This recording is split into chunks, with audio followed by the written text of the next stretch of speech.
Now, before we start, if you're a Yae Miko sim, you should probably just close the video. Did you do it yet? I will give you a second chance. Okay, how much budget did they put into this character? Someone need to find a way to extract this voice line with the background music, and then I can make it my phone notification. Holy shit, I can't. I'm gonna say the ultimate tick right now. I'm gonna say it once and only once. Yae Miko is better than Xiangling. Can we get some wallpaper? Because we're gonna be talking about Yae Miko from a meta point of perspective. Where does she belong to the meta? Is she worth rolling for the people who only care about the meta? And well, the answer might surprise you, and the answer is, well, she's not actually that great. Anyway, it's been a week since Yae Miko came out. Let's talk about where does Yae Miko belong in the meta.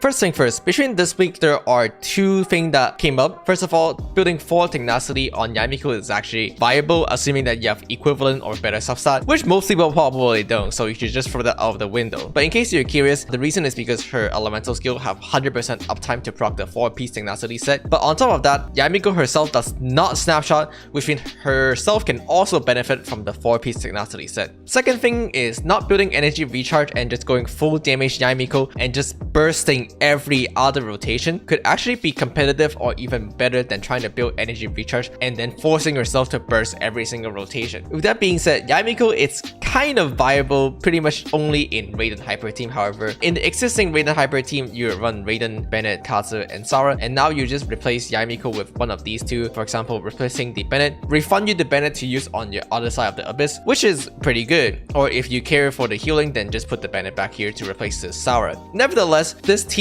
is pretty much have the same performance as existing Raiden Hyper team, which means you don't really see any performance increase. At least, not noticeable performance increase. However, there's one dramatic difference. Using Yae Miko in Hyper Raiden is much better for multi-wave content, for example, even just against the PMA boss. When the PMA boss summon minions, what you would do previously on Hyper Raiden is you would burst on your Raiden, and that leaves you with no elemental burst for the actual body of the PMA, and therefore you couldn't really do damage to it, you couldn't utilize the vulnerability uptime. However, now that you have Yae Miko, what you could do is buff your Yae Miko, use your elemental burst to burst the minions down, saving your Raiden burst for the actual main body, and then your Raiden burst on the main body while the PMA is more vulnerable. That is really good. Likewise, multi-wave content just work much better when you have 2 functional bursts, noticeably Yae Miko bursting down the first wave and then Raiden bursting down the second wave. It is a viable solution. Yae Miko is viable in these scenarios,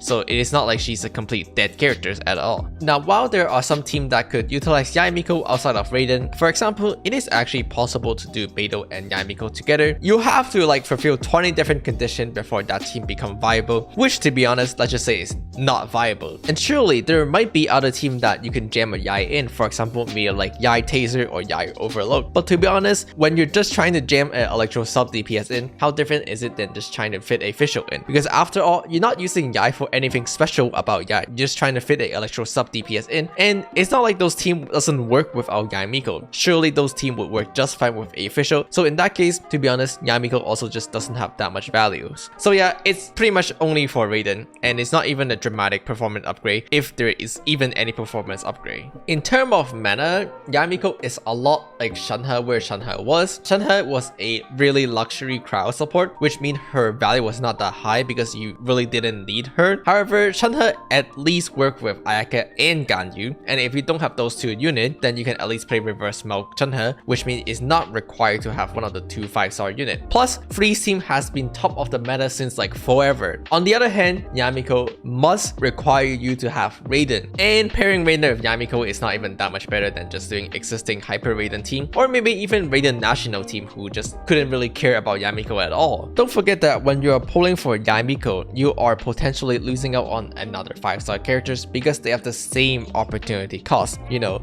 you could potentially pull for a Raiden constellation or her weapon if all you care is to power up your Raiden team, which I'm not saying that it's the exact same cost or it is better, but I'm just saying it is one of the options. You know, what if they put Sara onto the Raiden banner, so if you don't have C6 Sara, you can get your C6 Sara while you're pulling for Raiden constellation. I mean, Sara is designed to be worked with Raiden, so it only makes sense that they put Sara onto the Raiden banner. I mean, I wonder why they haven't revealed the banner yet when they revealed both of the banner in the last patch. Kinda Sasuke. Furthermore, your opportunity cost is not just limited to rolling for Raiden constellation or her weapon, because, well, when you look at the typical Raiden hyper, you might try to replace Bennett with the Yae Miko, and you might think, wait, why isn't Yae Miko a really good substitution here? You can get a Bennett for your other side of the party with a Xiangling. That surely must be really good, right? Because I get to replace my Bennett to use it on the other side of the abyss, and surely that is a valid argument.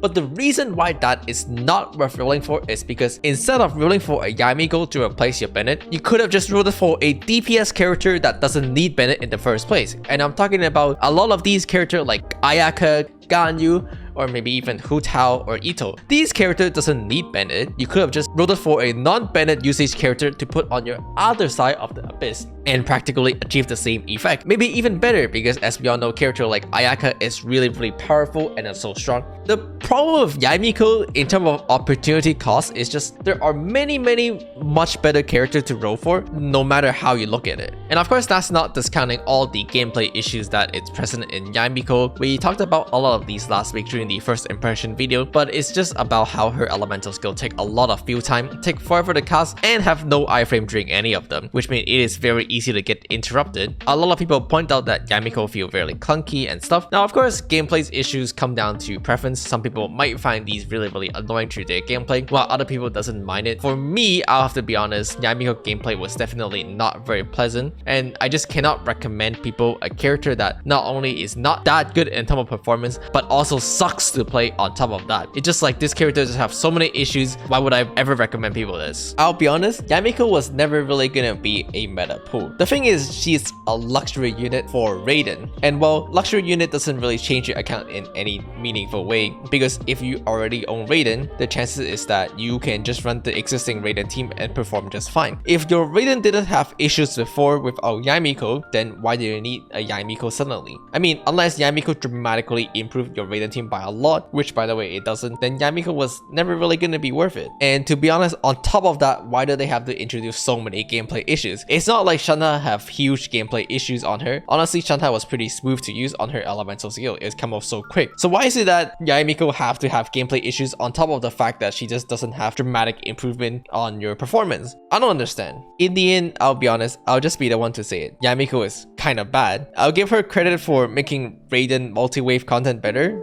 but that's pretty much it. 2 out of 5, viable, but just not really worth rolling for at all. I'll be honest, just right before she came out, I thought to myself, what if Mihoyo purposely make her kinda meh? I mean, why would they make Yae Miko meta? They know people is gonna roll for Yae Miko for waifu reason. They put so much budget into her PV. So if they make her meta, then you get the waifu and the meta all in one packages, and that just didn't make any sense. So because of that, they were not gonna make her meta, and unfortunately, that seems like that came true. So, oh well. Back to Xiangling gaming we go, I guess. This video ended up being shorter, but there isn't just a lot for Yae Miko. To be honest, I think most people probably made up their mind already. If you were gonna roll for Yae Miko for a non-better reason, you probably already rolled for her. And if you weren't gonna roll, then you're still not gonna roll anyway. So yeah, it just isn't much. But with that being said, yeah, this is pretty much it. Anyway, as always, thanks for watching. Don't forget to like, comment, subscribe, and I'll see you all next time. I'll be honest, I'm pretty disappointed with Yae Miko. Now I know why people pull off trailer. Oh my god.